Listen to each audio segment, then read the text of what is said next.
Hi, my name is Jennifer Hancock. I'm the founder of Humanist Learning Systems and the author of several books. And today I want to talk about the death of rational discourse. I teach a course called How to Win Arguments Without Arguing.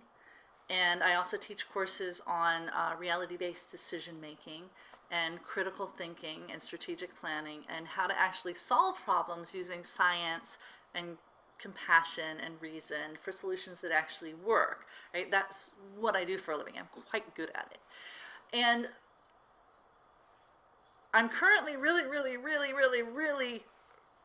frustrated with the level of discourse in our society on a whole range of issues.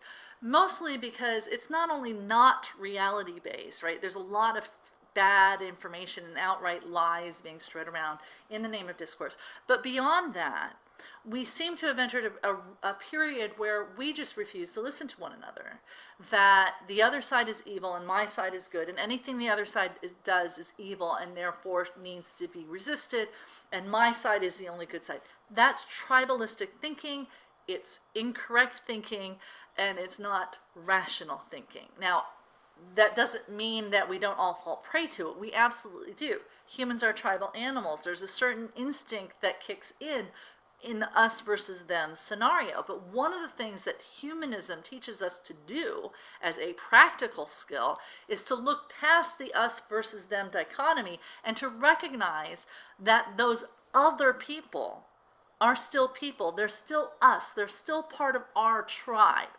We're expanding our tribal compassion to people beyond our normal tribe.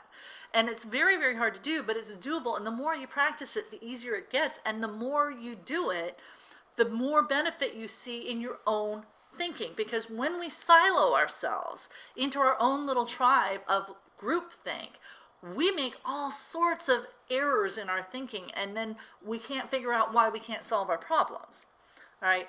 We need the discourse. We need the back and forth. We need the, hey, that's not a good idea, and here's why. But unless we're willing to listen to that, we're never going to get there, and we're never going to solve our problems. And I don't really care about the sides as much as I care about solving the problems. So let's talk about this, because we need to talk about how we discuss things and where our discussions go wrong so that we can take it upon ourselves to not fall into that trap ourselves and to kind of redirect these conversations so that they can be productive. But to do that, we have to acknowledge trolls. All right, we have a lot of our public discussion right now. We're not going to the market square to have debates. We're doing it online in social media, and we're sharing information in social media. Some of that information is very good. Some of it is just outright lies and fake. And there's a phenomenon called trolling.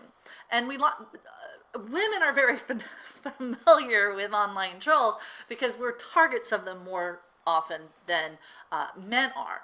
But the point of trolling is often just to shut down the discourse.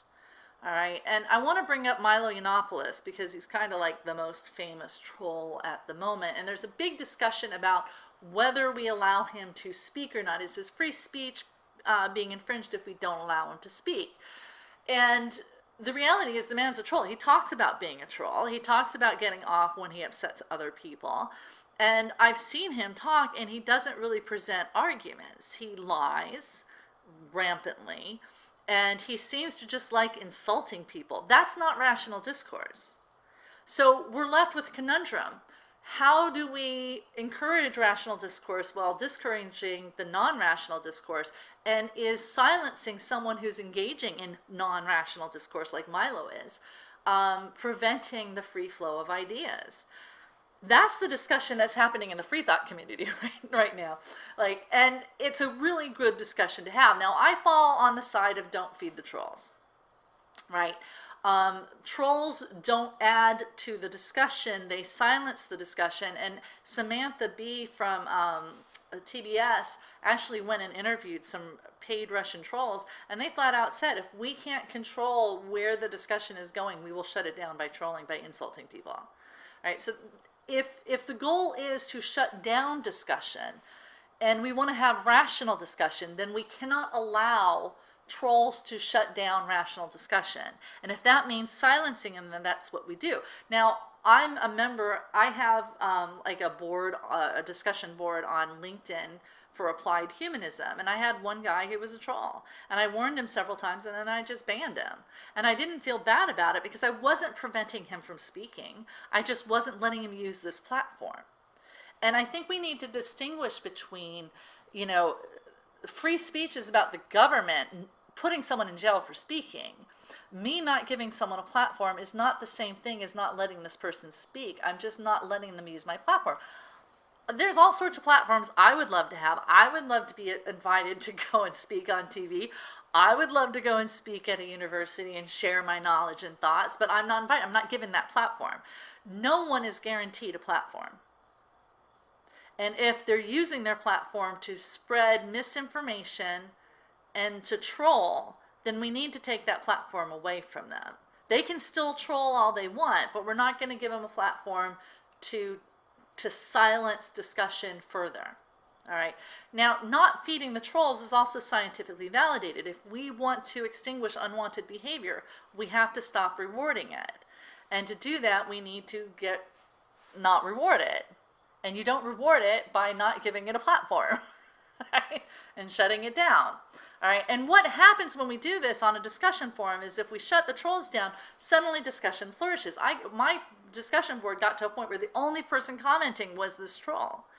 And as soon as I got rid of him, a bunch of other people started commenting. All right. And this person was like, oh, you know, I'm the only person who comments. Why would you shut me down? I'm like, well, because you're preventing other people from having a rational discussion. And my goal is rational discussion. If you want to go and insult people, you find another platform. All right. This is not silencing of free speech. It's just protecting the space in which rational discourse can take place. Trolling is not rational discourse. It's just not. And we don't need to reward it. We don't need to respect it. We need to contain it so that rational discourse can take place. Now, what does irrational discourse and trolling look like? Well, if you're convinced that the best thing you can do is make someone else cry, that's a troll. All right, because that's not about rational discourse. That's about hurting someone. Rational discourse is about facts. It's not about saying that, oh, well, you just don't understand because you're part of the establishment. That's an ad hominem attack. It's part of the, there's a fallacy called evil or insane, and people use that to dismiss a claim. And what I recommend doing is reading up on lists of fallacies and learning about these fallacies, because people use them in discussion to shut down the discussion or to exclude evidence from the realm of discourse. And when we do that, we hurt ourselves. It's okay to exclude non-lies from the realm of discourse, but it's not okay to dismiss facts from the realm of rational discourse. And we need to be very careful that we protect facts and don't throw out facts in the name of calling them not facts or saying that they're tainted because the person delivering them is on the other side or we don't like them. All right. Now, the best way to do this is actually to ask questions. Like, if you think you're right, that's fine. But the best way to get a rational discussion going is to actually ask questions of the person you think is irrational. Because most people are not irrational. Most of your friends are not trolls. Most of the people you meet on the internet are not trolls. They're good people that just hold very firm views about things. And they're so used to fighting that it takes them a while to understand that you're asking legitimate questions. But when you ask questions, you open up, you're not only modeling rational discourse by asking for information, but it also puts you in a position, if they believe something that's not true, to say, hey, you know, I'm not sure that's true. I heard this. You know, there's got to be a way to figure out which one of us is right. All right, and that's very different from saying, hey, you're an idiot and you believe things that aren't true. All right, so arguing doesn't work. I mean, that's what we know. And again, there's science to back this up. All right, and I've got a course called How to Win Arguments Without Arguing. I actually go into the science, and there's a link to the research on this. But arguing doesn't work. If you want to change someone's mind on very contentious issues, the way to do that is not to argue with them, but to ask questions, and then to start engaging them in mutual problem solving and say, okay, this is what you want to do. How might we best do that? And you can do this with abortion, whichever side you're on. You know, you can agree with the frame. Maybe we should, you know, it'd be a good idea to reduce the number of abortions. How best can we do that? What are the different proposals? Because that's, you know, making it illegal is one proposal, but there are other proposals on ways we might get there. And our goal together is to figure out which would actually work and be compassionate and so forth. We're not going to argue about it. We're going to problem solve together. That's what rational discourse looks like. Community problem solving.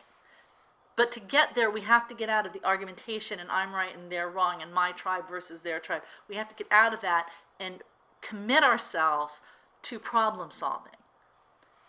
And that's on us to not dismiss other people's viewpoints because we think they're evil. All right? Let's bring back rational discourse. To do that, consider taking my course, How to Win Arguments by Not Arguing. It's on my website. It's also at Udemy. It's on Amazon Prime. So if you have a Prime membership, you can watch the program for free. Lots of different ways to view that. And help me bring back rational discourse, please.